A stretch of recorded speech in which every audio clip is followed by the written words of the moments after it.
Man, this is still kind of crazy to come back in after really a couple is, weeks but, of not recording. Welcome back to the show. But This welcome is back, Mike. everyone. This is Joe. And this is Mo. And we are effing around. Effing around. All right. You know, after like 10 episodes, you think you get our intro right there, Mo? Look. I didn't even start the intro. He started the intro for me. It's because you some look reason. like you were tripping over your own fucking tongue. No, I was just like letting myself settle in for a second before But I you started settle recording. in before you hit record. No, you gotta say gotta action, say at least. 3, 2, 1. Then welcome back, everybody, to effing around with Mojo and Mike. You know, something like that. yeah, but I didn't see it happening. So. Yeah. Well, you know, I didn't. I don't know, I that's never why I did the did it. countdown, did I? No, you didn't, but you started talking kind of like, whoo. You know, Right, like, I mean- wow, guys, we just Yeah, I mean, did we this just thing, you know? took a 2-week hiatus of recording. I mean, I was like editing episodes with this 2-week hiatus thing, but it was still, we haven't recorded in a Right. couple weeks, and it's You know, like not 2 weeks away from you, the listeners. 2 weeks away from each other. from for the most from each part. other, you know, and it's And then he it's nice shows to back kind of up come back looking like in fucking Chad Smith. I don't know who Chad Smith is. Who but the he's fuck is talking Chad to You me. guys don't know Chad Smith? You guys never seen the meme of like the fucking rocker dude that looks like Will Ferrell? No. Oh my god, you guys gotta look that up. Dude, All Chad right. Smith. Now Are I'm we, gonna are we, He's a drummer are we for all not looking it knowing. up He's right the- now? but he's No, the, no, I'm hold not. he's the drummer on. for the Red Hot Chili Peppers, man. Like The drummer. he's always gets mad when people call him Will Ferrell. No And shit. he always wear a backward baseball cap too. I gotta see this. I'm looking it up right now. It's just, I mean, the fact that you I don't- guys I'm not don't getting a know signal that, right now. it's like a massive funny meme. There's No. like multiple things about it. Oh yeah, that's kind of cool, but at the same time, this guy looks like. did you get a goddamn picture of it? dinosaur. It's not connecting. Yeah, the All guy right, fuck it. looks like the Crypt Keeper. Oh shit. Yeah. Yeah, he does. The guy looks like he's been a rock and roll star for 30 fucking years. And, Yo. And you were in a rock and roll star for how long? for never. What are you talking about? Your whole life. Yeah, he lives the life. You are a rock star. Oh, I don't know Without about that. the fame, the money, or the music. Right, no fame, no money, no music, Yeah. no women. But I know how. I guess, you know. There were times I can't play a musical instrument, really. I mean, spin a DJ. Regardless of what any, rumors out there may say about what I can do musically, Hey, I'm denying it. actually though, you guys should see him rock out on a guitar. I've seen it once before. God damn. I even suck at Guitar Hero, I'll be honest. Oh, really? Probably, I've never actually played it, so He said that It's all one of the really games- it's so one of those games I disappointingly. hated too. I'd probably suck at it. I pulled a Belushi on one of those in fucking college because they were playing it too loud. Nice. On If you Guitar don't Hero? know what a Belushi is, do you know what a Belushi No. is? No, I Okay, don't. so there's this movie, it's an older movie. It's called Animal House, right? I feel Yeah. like I might know it. Okay, and the Belushi he's speaking of is John Belushi, who's an absolute stud of a comedian Uh-huh. who, left us way too early, but, Right. the guy knew how to party. He was probably the first comedic rock star, if I had to, Oh, put shit. one out there. The Blues Brothers? Yeah. Yeah. Yeah. Yeah, so that's him. Oh, He's shit. the one that gets picked up from jail. Anyway, Joe, you want to tell You him? can go.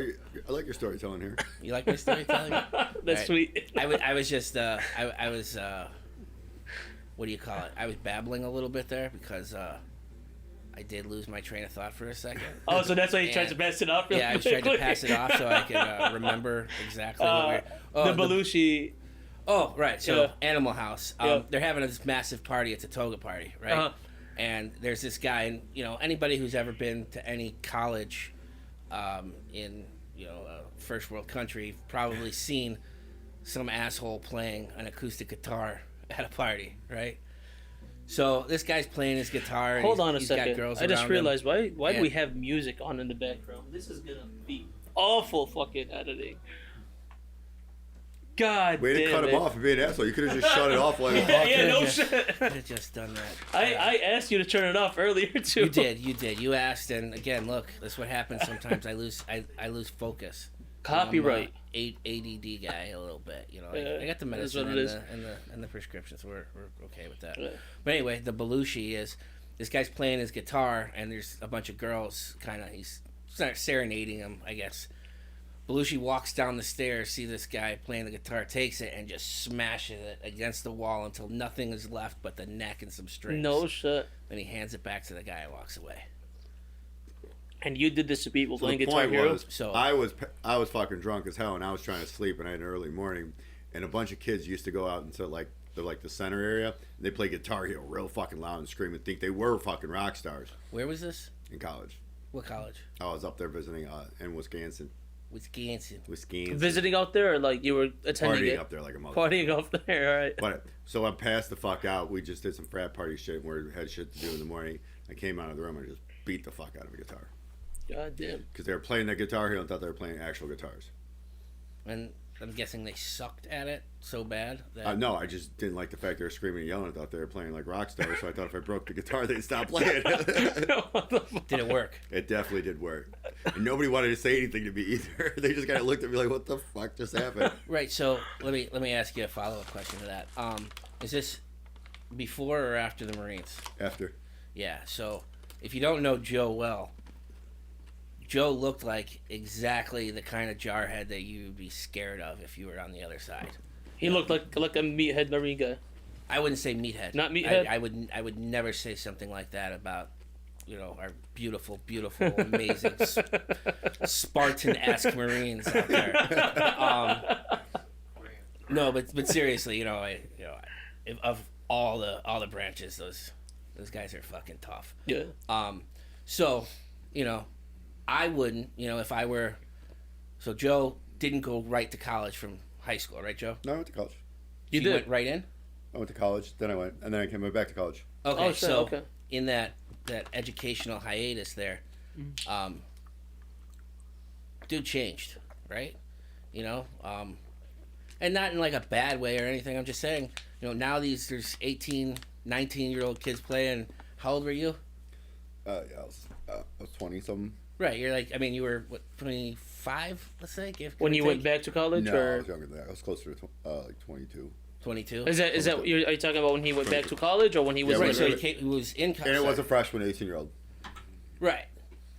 But you're this guy's seen some shit, and now he's got to listen to some somebody asshole lecturing him? Yeah. Chad play Guitar Hero like he's Carlos Santana, and he ain't. And I was sitting there actually with Vito and Serena, and they were laughing their asses off. Yeah, two more reasons, or at least one more reason, that I wouldn't speak up. had I been- I'm assuming you know Vito and Serena, but like Vito's I've a never 6'2" Sicilian-looking dude, right. and Serena looked like she came out of the Mob Wives. Oh shit. Right, so she looks like she'd stab you, but I'm not saying she was a beautiful person. I'm not saying you had to throw in the compliment really quickly, just in case. Just in case. I'm not saying she would. I just I like when people that look scary like me rather than don't like me. We had a guy sort of like Joe when I went to school in Xavier, and he had I forget what branch he came out of. It might have been Marines too. But we all felt really stupid and childish, and if this guy said something, we said okay. Not just because we respected where he came from, but the guy was like 5 years older than us. He was going to school with us on his GI Bill or whatever. And we'd never mess with him. We would just kind of lightly. Poke the bear a little bit. A little bit, not in any sort of way that would get you a dirty look, which would usually followed by, some sort of Assassin's Creed type move on you later. But they Assassin's did Creed. learn really easily that if you gave me my bottle every day and just hand me a bottle of SoCo, I didn't talk to anybody. Sometimes, It's also why I don't drink SoCo Sometimes. now. sometimes the baby just needs his bottle. That's it. Especially a 5'10", killing machine baby. 6'2", we're close. Whatever. How long have you guys known each other? Because I know you guys have known each other for quite So some time. I met Joe in 8th grade. So Yeah. how old were we in 8th grade? Like 13. 13. So, Yeah, right about. you know, Then you guys lost touch after high school, or yeah, well, we hit high school and everybody kind of splits. You know, Mhm. I mean, every level Right. of school you go into, you know, like no matter, even if you went in there with other people, you break off, right? Yeah. So I didn't go into high school with him. I went to a different school because I thought I could be, you know, some Rudy type football star, because I felt like a star when we would play at Lakeshore Park after school. You know, Joe was one of the few people in our entire school who Yeah. could stop me. You know, we're both probably about the same size we were then. You know, I mean, added weight for sure, but height and, you know, physicality between each other is probably pretty leveled. So much so that the last game we played in 8th grade at that park, it was awesome. We were having a good time. That wasn't when we played that Fight Club game, right? No. No, this was after that. It was after. All right, so we'll was it like? we started a Fight Club. It was fun. Yeah. It We was. were fun little kids. I was like, I don't think I heard of a Fight Club game before. Yeah. So anyway, we were playing like football, like touch, kind of Uh-huh. light tackle or whatever, and Joe was playing safety, and I broke away or whatever. I'm running with the ball, and I maybe could have tried to juke or dance or go around him or whatever, but you know, I felt like a tough guy, right? Like I had signed my acceptance to the high school that I was going to go be on the football team at already, and that was De La Salle, by the way. And I went right into this dude, and he just took it. And then he just wrapped his arms around me, and I kept trying to drive, and he kept not letting go and letting me like get past him. Next thing you know, I wake up and I'm just looking up, and he's just staring at me like, Mike, wake up. Are you okay? I'm like, yeah, man, what happened?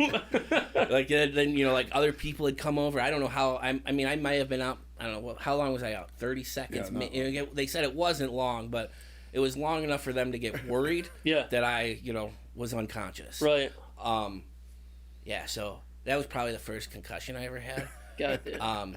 But that was like when me and Joe kind of like learned for real, like, okay, we probably shouldn't fight each other ever. It'd probably be pretty kind of evenly matched. Maybe not now that, you know, he's a trained instrument of war. But, you know, back then. So anyway, you know, you hit different schools and you go different places. So I did 2 years at De La Salle, and I had 4 more concussions. So I only played freshman year. And then he got football. tired of taking the D, and he realized he wanted the V. Yeah, not really though. So De La Salle is a school on the south side of Chicago, Okay. and I am I'm not a resident of the south side of Chicago. You know, and I have a lot of respect for the south side. Very, very tough, salt of the earth type people. And I went and played football, but it was a hike getting to and from school. You know, living in like the Wicker Park type area, then going down to, you know, the Bronzeville area. It was cool, but everybody knew me, right? And in this city, at that time, people kids can be mean, right? Yeah. So Chicago has we have our like, what, I don't know if you'd call it famous, whatever, but it's One second. so anyway, I transferred out of that school Yeah. after 2 years, and I transferred into St. Ignatius, where a large majority of my grade school friends were already at. And thankfully, St. Ignatius was co-ed. Right, and oh god, the co-ed Yeah. part was so awesome. Because nowadays, De La Salle is co-ed. Co-institutional. Co-institutional. They got a separate building, Oh, a that's separate not co-ed. campus that's like 2 miles away. Well, that's not co-ed. Then. No, that's why they call it co-institutional. Okay, I didn't know that. Right. Which is why they couldn't keep me. But I did get I went to the president of the school and asked for a recommendation. He goes, that's ballsy, because I'm not going to give it to you. You know, I'm losing on you for you leaving. So why would I do that? I'm like, because you just, you want to see me happy and go somewhere else. And, a recommendation from the president of the school I'm at. That sounds like a prison warden. I don't want to let you go. I get paid for you. Right. Well, they saw me as sort of a trophy. I was a North Sider that was going to a South Side school and playing sports and, being social. And Meaning, like, why did you go to my school? Like, you Right. shouldn't have gone here. Right. Well, I went there to play football. I had my 5 concussions. I had a condition, and ended up with a condition known as post-concussion syndrome, which is when they told me that if I had gotten a good pop to the head, I would have died. That my brain had swelled to the edge of my skull. God damn. Yeah. So Does this like, is this a lifetime thing or like? no, like, what, no. But after a while, it just I wasn't being seen for it. I didn't know. So what I traced was the one with Joe in the spring before, at the end of 8th grade was most likely one. Right. Right. Then in the summer, I went to a wrestling camp at De La Salle. I did the summer wrestling camp, and I wrestled a kid who was about 100 pounds heavier than me, and I was beating him, but then he stood up and just body slammed me, and I bounced off the mat off my ear. Couldn't hear out of one of my ears for like 2 days, right? So I'm counting that as number 2. Number 3, most likely came once football started. Me having never played football as like pee-wee football or anything before, I didn't understand how absolutely tight, like painted on skin that helmet has to be on you, right? So I didn't realize that the little shaking around I was getting was abnormal. Good, yeah. Nobody told me, nobody asked me, everybody assumed that I knew what I was doing. I had no fucking clue, right? So they would take an air pump and they'd pump air into my helmet all the time. You're like, all right, there you go, you're good, you should be good now. No shit. Like, all right, cool. That was what? Yeah. What decade was that? This would. Oh my god. Holy shit. I'm assuming you guys were like what, 90s during that time or like early 2000s? This would have been fall of 2000. Oh man. Early 2000s, right? Fall of 2000. I was a freshman. You're aging us like. I'm 10 years younger than you guys. I'm trying to figure out where the hell it was, right? Making me feel Am I older wrong? than I am. No, I mean, I don't feel bad. I mean, I had a fake ID at 15, and it kind of worked because I was from Booth Bay Harbor, Maine. I was from Eugene, Oregon. Nice. And Patterson, New Jersey. Oh, you had multiple. And, I was from a lot. Booth Bay was my most recognized one that I always remember. So my first one was fun, right? I was freshman at D, and my brother was a freshman at school in Alabama, right? And I had talked to him. I was like, "Hey, could you get me a fake ID, man?"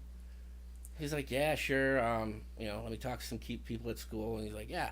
He's like, "Go get a state ID and mail it to me." I'm like, all right, cool. So I go get, Oh, the old ones, the laminated ones, right? So I go get a state ID and I mail it to my brother in Alabama.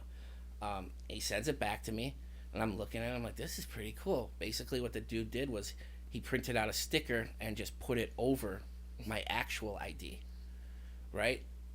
Well, the problem, and I was using it all over the city, right? Not realizing that, it was wrong. There was a glaring problem with it if you knew what to look for. So I used to love, before it got turned into a giant chain franchise, BW3s used to be located on Lincoln in Chicago. You remember? Yep. Right next to the gin mill.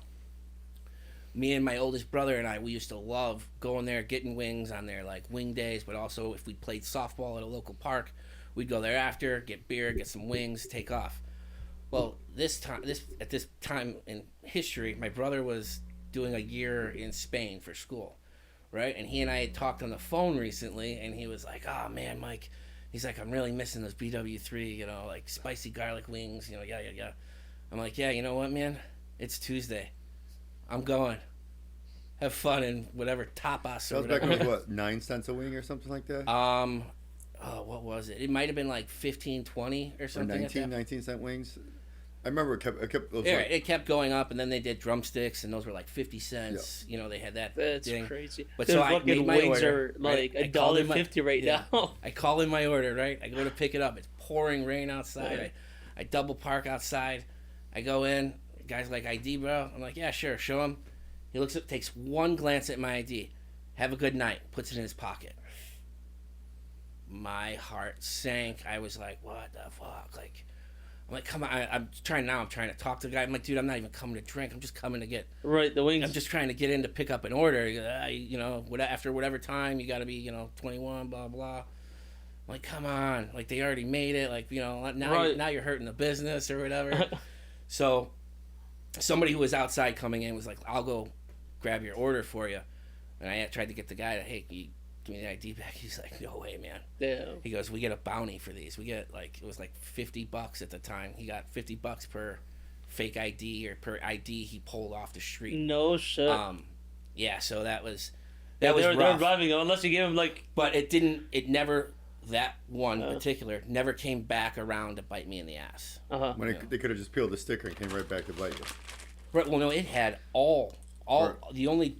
Like the sticker was all the same information. It just changed, my birth date. So the glaring problem with it was a over 21 driver's license Different ID color. at the time had blue in it. Right, mine had red, and in the red it would say under 21 until. Oh shit.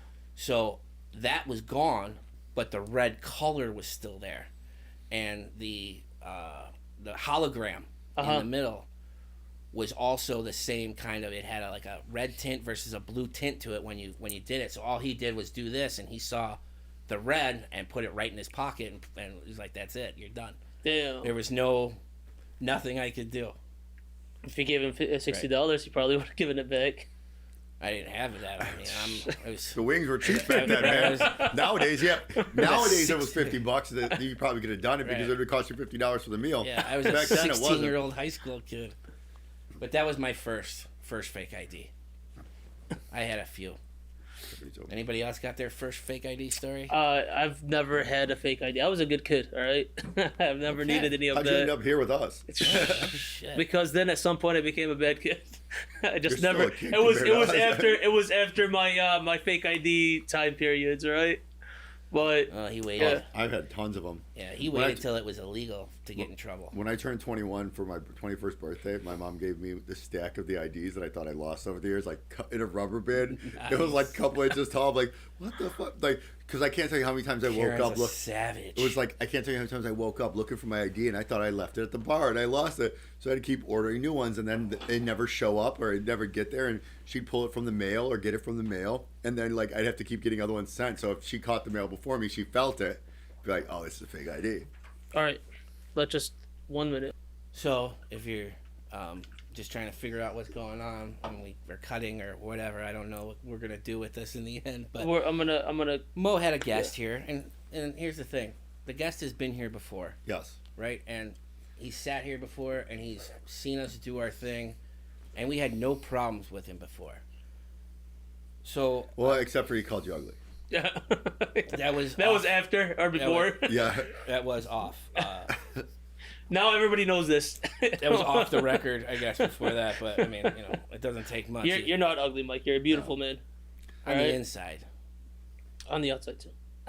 Look at that smile. There are many that would disagree with you on that, but that's okay. I'm neither here nor there. I could care fucking less about it. The fact is, the dude was a good guest or good witness. Not even guest because he wasn't guest on the show, but guest viewer or whatever. Guest viewer. audience. Yeah. He was a good audience member. He was here for episode 4. Okay, He was that's here what for it might have episode been 4. right? And he said, "Oh wow, you guys are, I like what you guys are doing." That's one of the people I really liked his comments on the show. Today, this guy was nothing but a fucking, it was like a goddamn cat with a bell around his neck. Couldn't stop moving, couldn't stop readjusting. I think he had a bit too much to drink, and that's, he turned his phone off, so we're hearing his text messages. Oh my God, was it constant? I wasn't hearing it on the mic, so we should be okay. Don't forget, before he spent forever trying to find the right pair of Ugg boots. Oh God, this guy spent 20, 30 minutes on the phone calling every Foot Locker, DSW, whatever store he could To find a pair of let's get back boots. let's get back into all right, sorry. First of all, I guess that was a tangent, but look, actually, we really wanted to call that dude out. We're 25 minutes into this episode. That's one, and we actually still have not gotten to the whole point of what the hell it is that we're supposed to get into. What is the point? Other than like us bullshitting around, I wanted us to kind of talk about what led us to the point that we are at today, where like how we came to You gotta be. read notes or something.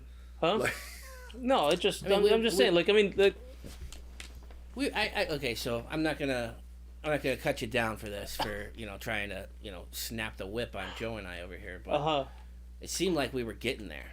were we? We were talking about high school. We're moving along we were up talking the about how Joe past and the I, years. yeah. Joe and I, we separated you.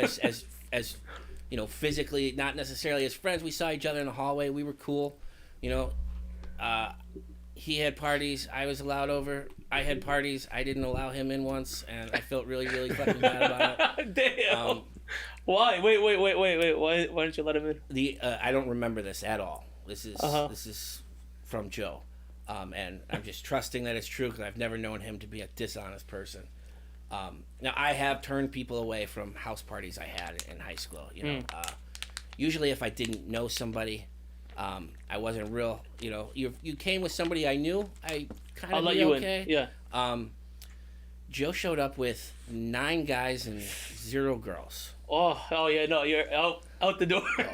Walk right Okay. back out. Now, what came to be this came to be like a watershed moment in Joe's life. What do you mean? Joe, you wanna? You go for it.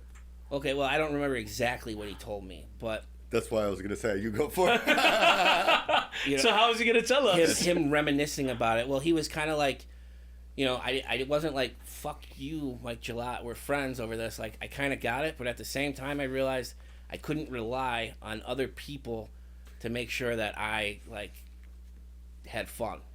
Basically, like, I gotta take a little more control over my party life, right, I guess, or social life, whatever it may be.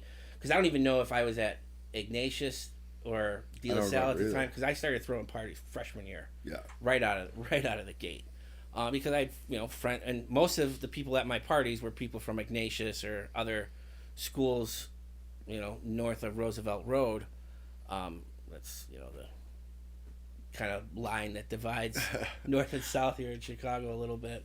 Not directionally wise, but a little more socially. Right. So the Taylor Street kids were always nicer to me than a lot of the Bridgeporter kids, because they understood more that I wasn't, just for having a north side address, it was very, what's the word, homophobic, I guess is the word, what's the best way to describe it. I got, and nothing, anything wrong with it, but I got called gay a lot just for being a north sider, right? The fact that you were from the north. Right, just- I was that one it. of 3 or 4 kids in the entire school that I knew about that was from a north side neighborhood The in other the ones city. didn't admit it once they found out. No, I mean, most people knew us, but like the other guys were Italian, right? And there's a lot of Italians at De La Salle, so they kind of got a pass for being Italian, but I'm not. So I didn't get that pass, even though I was allowed to hang out in all these neighborhoods without having to necessarily be with somebody from the neighborhood in order to not get hassled. Right? There was an incident with a friend of ours. I'm just gonna call him Boom Boom. If you know who he is, you know who he is. I was with some kids when I was at Ignatius, and I was walking through a park near here. I only know it as Tim Phelan Park. I forget what the actual name is, but it's Tim Phelan Park. Anyway, we're walking through, and these 3 guys come up to us, and they look like they're about to rob us, like you would not believe. And I recognize one of the dude's hats, because this hat that he wore was very distinctive, because it was a very distinctive hat because we played rugby together at De La Salle, and he always wore this hat, and it was a Black House liquor hat, and the coach had nicknamed him Black House, right? So I see this Black House hat, and I go, boom. He like pulls his fucking his shit down. He goes, Gillette? He goes, all right. He goes, we're done here, you guys. We're just gonna walk away. Me and this guy go back. He's fine. It's funny. Like when we reconnected, it was so funny to realize that all my friends you knew, because A I lot forgot of about them, yeah. because I forgot about the whole D connection. Yeah, a lot of them, and I mean it was a lot of fighting. I had to fight a lot, and when I went to De La Salle, not necessarily. A lot of it was Because you're from the north. right, Okay. right, and it was just you're a weak little bitch from the north side. Go hang out at Wrigley Field. World's largest gay bar. Like all that. And whatever. I took it. Whatever. But now and then I got into a fight with somebody over somebody giving me. In too that much. reference, I took it wasn't probably the best phrase of the word. Hmm? The turn of phrase I took it was probably not the best phrase at that point. Right. Well, I don't remember exactly what it was, but I mean, I remember. So I took the Chicago history class when I was there, and I learned that the Cubs and Sox played each other all the time in what was then called just the baseball championship before it was called the World Series.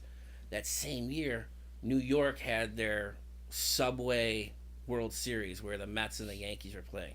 From that moment on, and when I remember one of the football coaches being like, "Man, can you imagine how wild New York must be right now?" I was like, I want that. That is a goal of mine, to have our two baseball teams playing each other in the World Series, right? That'd be unfucking real. And odds are very, very slim for that to really happen anywhere, but it would be so cool. But my thought was, well, I got to support both teams then. Except for when they play each other. I'm still a Cubs fan when they play the Sox, but I've got a lot of love for the Sox. I do. I've been to probably more Sox opening days than Cubs opening days, only because you can walk up to the gate, walk up to the ticket window on opening day and get a Sox ticket. And it was fun for us to cut school and go to the Sox game. And it was way cheaper back in the day. Yeah, way cheaper back in the day. We could How walk much in with a cheaper, what cheaper? backpack. I mean, you could get tickets for under $10. Yeah, especially with a student ID. Or, Right now, I think it's like 50 or something, right? No, I'm sure No, they still have deals. They have deals and days and Yeah. different stuff, and I mean, but it was different. Yeah. Yeah, like everything, things get harder to do, more expensive, whatever. Remember, even when the Cubs weren't doing all right, way back then, they had such a following, their tickets were still expensive. Right, like even when the Cubs sucked. Yeah. Which WGN put them on the map, and they had this diehard loyal fan base. right, and then you could that was one of the best things, because WGN TV was a national channel, Okay. right, and all the other channels were local channels, right. So you could go anywhere in the country And watch and a turn Cubs. on and find WGN somewhere, No shit. and that was before everything went HD Digital. when it was still like rabbit ear over the airways type stuff, Right. And now WGN's been sold, and that doesn't happen anymore. But I remember I was with my oldest brother in New Orleans, where he was going to school at the time at Loyola, and I'm in his dorm room, and he's got this tiny little crappy TV, but he's like, here, I gotta go take a shower or whatever, I'm gonna get ready, we're gonna go meet mom and dad, and all right, cool, look, here's the remote, and then I start flipping channels, I find a Cubs game. I'm like, what the hell? He comes out of the, gets out, comes back in the room from taking the shower. And he's like, what's going on? I'm like, the fucking Cubs are on. He goes, yeah, man. I'm like, we're in New Orleans. How am I watching a Cubs game right now? He goes, oh, WGN. I was like, what about WGN? WGN broadcasts nationwide. Like, anywhere you are in the country, you can turn on WGN. I was like, that is unreal. Yeah, that was the smartest move the Cubs ever did. Oh, it was so good. Not even that, but just the curing of homesickness it did so many times when I was like traveling, or when I lived out in California or something. You were just able to tune into the Cubs at any point.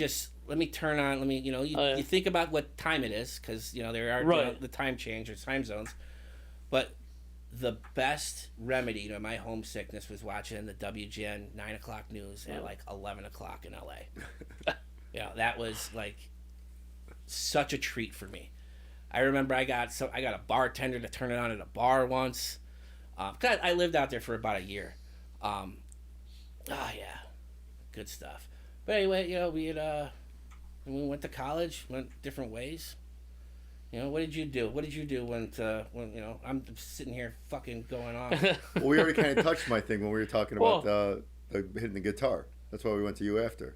Oh no, yeah. See, Mo didn't even pay attention to that. No, I mean He faces out. that when was I very talk. little. The very little topic of like what we were talking about. Yeah, You were talking about a story of how you smashed a guitar one day. And I gave more detail. Oh, you know, yeah. Joe didn't even tell us what schools he went to. He just, Wisconsin, the Marines. Okay. I don't know where he went to school. All right. I've known the guy for over 25 years. And I don't know where he went to school. Did they send you out somewhere? How long were you in the Marines for? They sent me out to pasture. No. So I graduated from Columbia. Uh-huh. And then went to got my master's from Florida Institute of Technology. In Florida? No, I did it remotely. Okay. Got my MBA down there. Tried law school and a doctorate program. Neither caught my attention. Mm-hmm. I did it a couple times for both of them. Just didn't feel like it was hard to do that when I was working. Yeah. Yeah, when I came back from California, I helped a former friend or former family friend now helped him start a company. I had helped him run a campaign. He ran for alderman before I went to California, and he lost. But it was a lot of good experience. He met a lot of people. So when I came back, and I was heartbroken because I had gotten dumped on the way to the airport to come home for the holidays. But so I was in bad shape. He was kind of helping me put myself back together a little bit, and I'm hanging out with him a bunch. And one day we're talking, and he's like, ever since my campaign, so many people have been coming up and asking me, introduce me to this person. Can you set up a meeting with that person?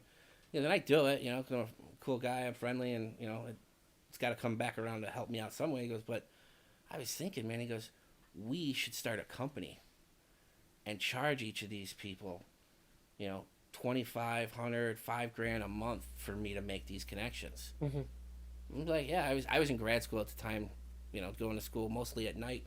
I'm like, well, I don't have much going on during the day. I'll help you out, bud. So we started this consulting company. What did we call it?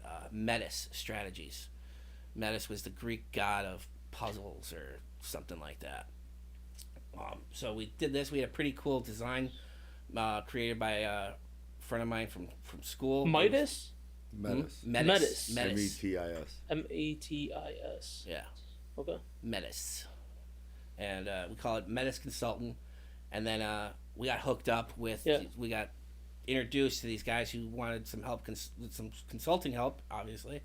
And they were going for a street lighting proposal, request for proposals for Sao Paulo, Brazil, for streetlights, LED streetlights. Did you go down there and install them? There was all kinds of plans, right? And that eventually turned into they were bribing people, and they were bribing the wrong people, our clients. But anyway, before we got into that, we kind of got to a point where it was like, all right, well, we're kind of past a consulting fee or whatever. We got to start talking about equity. And they're like, oh, yeah, absolutely. You guys came in, you really, flipped this on its head and, turned everything around. So we started a lighting company. Now I don't remember the name of that first one. But that fell apart. Yeah. Right? Some people who, think they're kind of, like to pretend they're connected when they have, certain sounding last names. And they're not, but they, like to throw things around. They like to drop their A's. So me and the guy, his name is Dave, we started another company with one of his people, one of the guys from that company. So the three of us started a company called ACES, Advanced Custom Energy Solutions. And we were doing all kinds of LED lighting, retrofitting, and proposals. So we created this this computer program. It was basically like an Excel sheet, right? But all you had to do was plug in your information. So you put in your energy bill, what your cost was. You and I tapped into each other a couple times when you were doing that too. Yeah. Don't forget, because I was doing the gaming, Right. and we did the electric we definitely stuff. crossed paths with one of the early investors in that. With was that Gold? Was that one? Rich? Gold Rush? Yeah. Yeah. So that was Gold Rush. And, oh, man. Everybody I talked to back then about that was like, oh, man, I wish I would have fucking taken you up on that. Because that was something, I was one of our consulting people, but we were helping them to sell slot machines in bars and stuff when it first went legal. And now they're literally everywhere. All over the place, especially the suburbs. Like, you can't go into a hot dog stand in the suburbs without seeing a couple Yeah. slot machines. So yeah, me and Joe definitely connected on that. We did some really cool stuff. We lit up the outside of the Prudential Towers here in Chicago, next to Grant Park on the north end, north end of Millennium Park. So it's color changing LED lights that they could run with red, white, and blue for 4th of July, green and red for Christmas. But it was cool because I had a very, very hands-on part of that. I had to go and address each light all around the building. So I was inside, outside the building, had no idea that, about what OSHA or any of those people would say. Right. I didn't have a harness on. I didn't have I any. was about to ask. Right. No harness. But there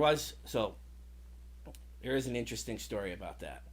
I had no problem, right, stepping out of the chevron at the top of the Prudential Tower, the really tall one, right, pushing a window open and stepping out onto the balcony, looking over and being able to see, like, all right, man, well, if I trip up here, it's game over. There's nothing anybody can do. Michael, pull out a cigarette before you hit the bottom. Right? I might have been able to, but I did still smoke back then. I might have been able to.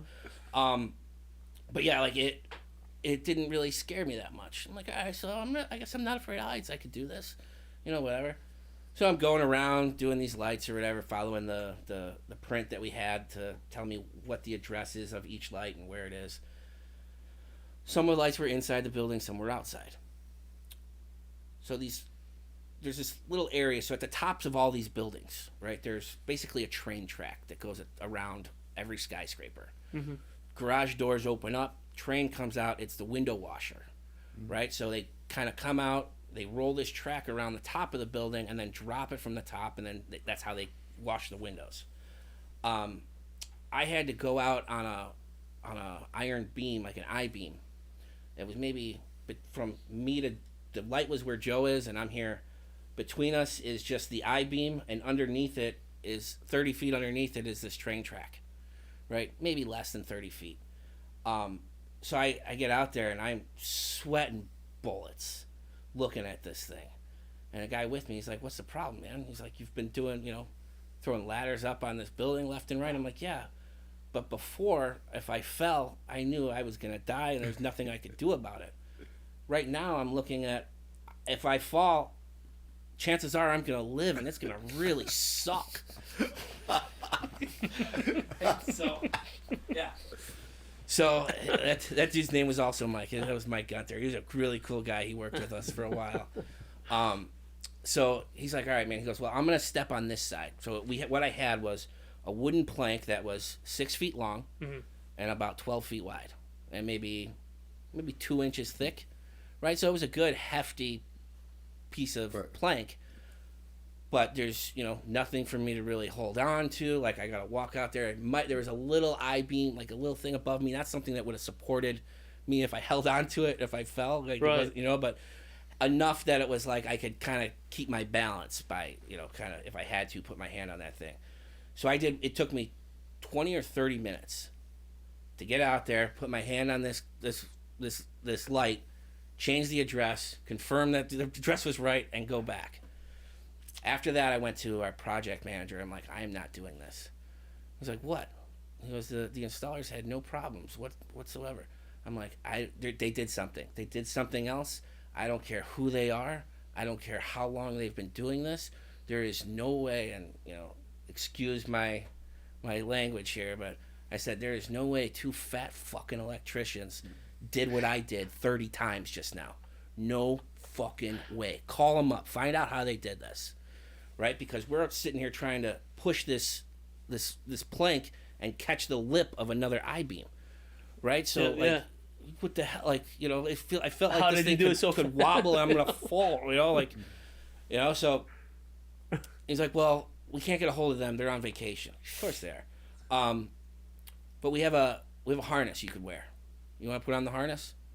Oh, sure, I'll put on the harness. I never put one on before. Nobody told me necessarily how to do it. But again, just like the football helmet, nobody told me how tight it had to be. Oh. Right?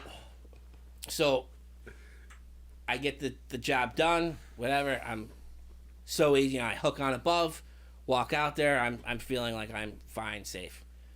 finish the the round, that floor or whatever. Go back down to the project manager to confirm that the lights are all communicating with the computer. And he looks at me and goes, "Is that how you wore the harness?" I'm like, "Yeah." Oh, He goes, "Thank God you didn't fucking fall, man." I'm like, "Why?" He goes, "That harness isn't tight enough."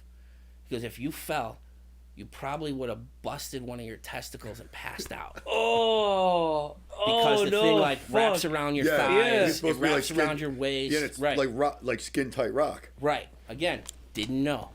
Right? But I had peace of mind.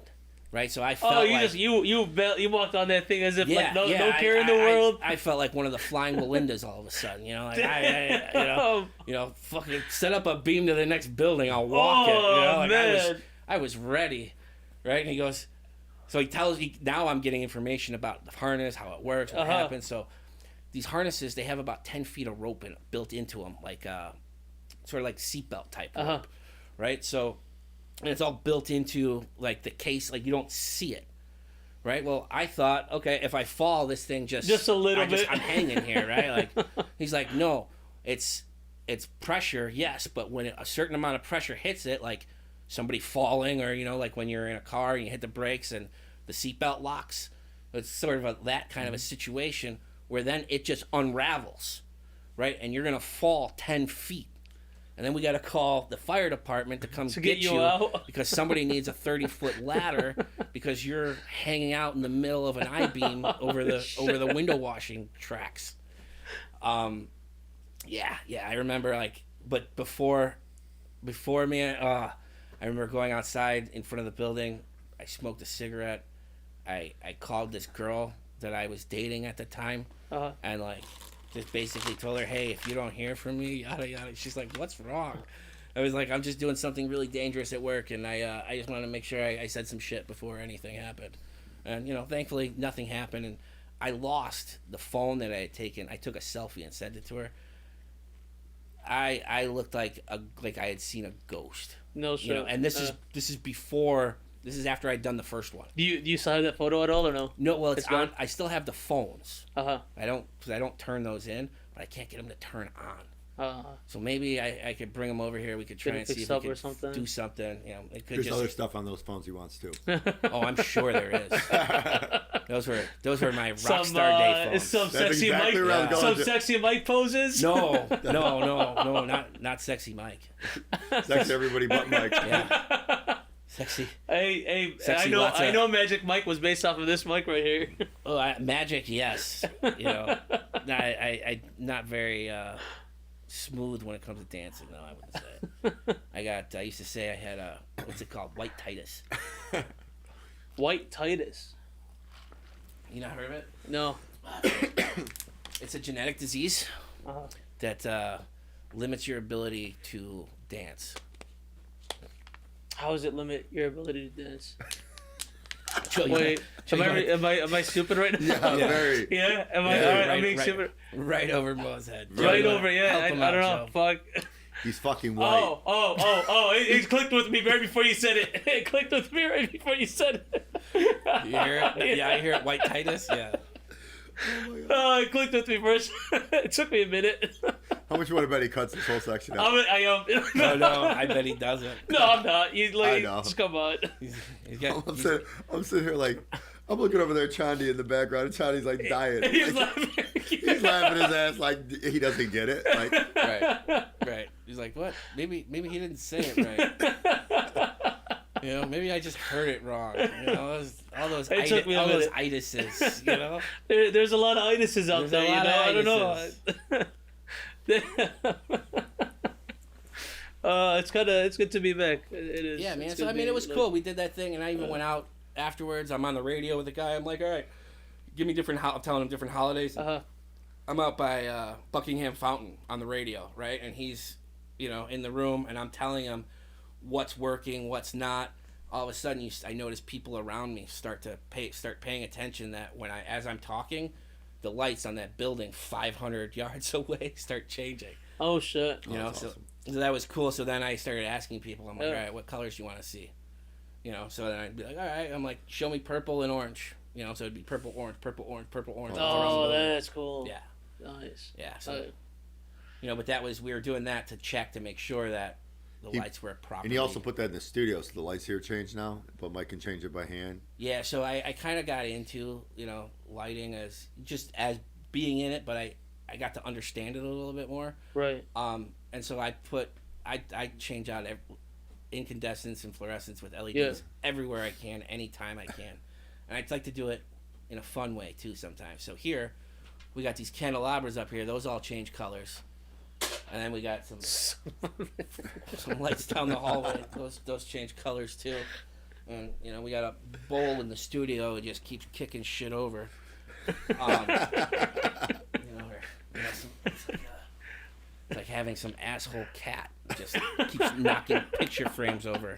Or like they hit the ornaments at the bottom of the tree during Christmas. Yeah, whatever. You know, I mean, I never had a cat, but I'm assuming that's what they do. Wait, you got all your glass fucking cups right there, and you're looking at it. Don't do it. Don't do it. And just every time. Every time they knock Every it time. over. And it stares at you. It stares at you while doing it. So yeah, we got picked up. We merged with a big company that does like video displays and stuff, like LED video displays for places like Times Square, Fenway Park. You know, they're a almost 100-year-old company at the time, so we felt really good working with them, or you know, kind of becoming them, getting swallowed up by them, because we're fighting with a lot. You know, the big names in lighting, GE, Philips, people like that, hadn't gone full in yet. Right? They were still making and selling incandescence and fluorescence because there was, you know, they probably had, at the time we figured there was about 5 years before they started really ramping that up. Yeah. So there was this window where companies like ours could get in there, sell these retrofits, sell good lights, and then get out before the Philips or whatever came in and dropped the prices on everything significantly. You know, I was selling a 4-foot tube light that, you know, replaces like a 4-foot light in a fluorescent fixture. We were selling those for like $50 a pop. Yeah. You know, imagine that, you know, and just even in, you know, a small office building.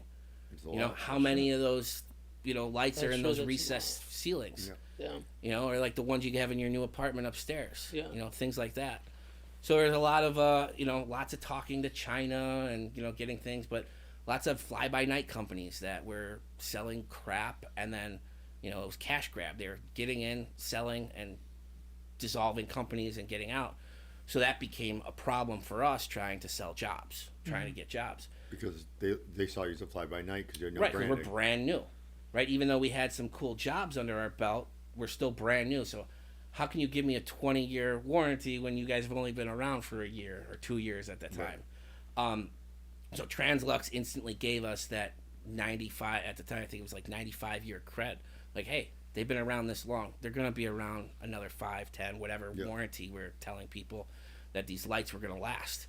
And I mean, the lights were great. My parents still have a bunch of them from when we were, you know, a lot of our test lights and sample lights. I gave a lot of them to my dad. Yeah. And he put them in, you know, projects he was working on, and they're still going strong, a lot of them.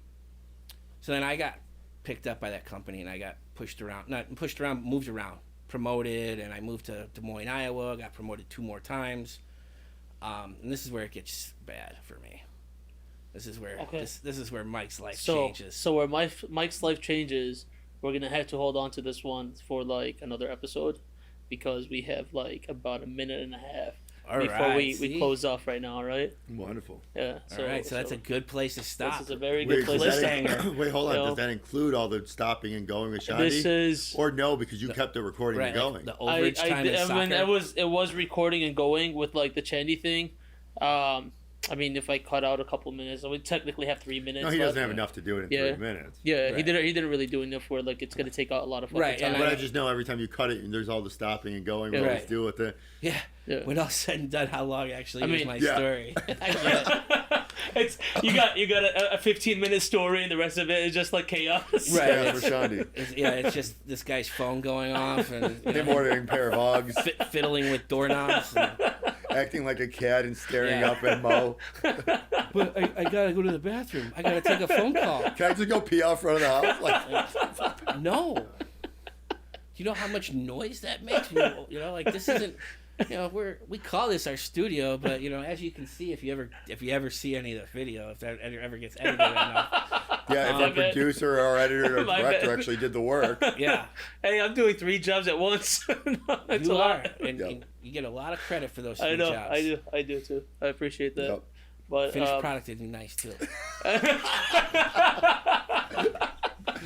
you're not wrong about that. I'll try for it. I'll Nah, try nah, for we're it. This just- episode, you we're know just what? You know busting what? I'm gonna balls. make a promise about it. This episode right here, so we can see all of Chandy's fuck ups. You're gonna see the back of his head in the video. His head going back and Yeah. forth. And... I know. No, but anyway, well, thank you for everybody who's joining us to Timeless Will Productions at the Clover Club. This is effing around with Mo, Mike, and Joe, I'm Mike, I'm Joe. and we're just gonna take a little break because we're gonna come right back. We're yeah, gonna, you know, we well, gotta make you sure. know, still Chandy- have a good night for this one. We'll see you guys next week. Chandy's got to make a phone call. Eat more Uggs.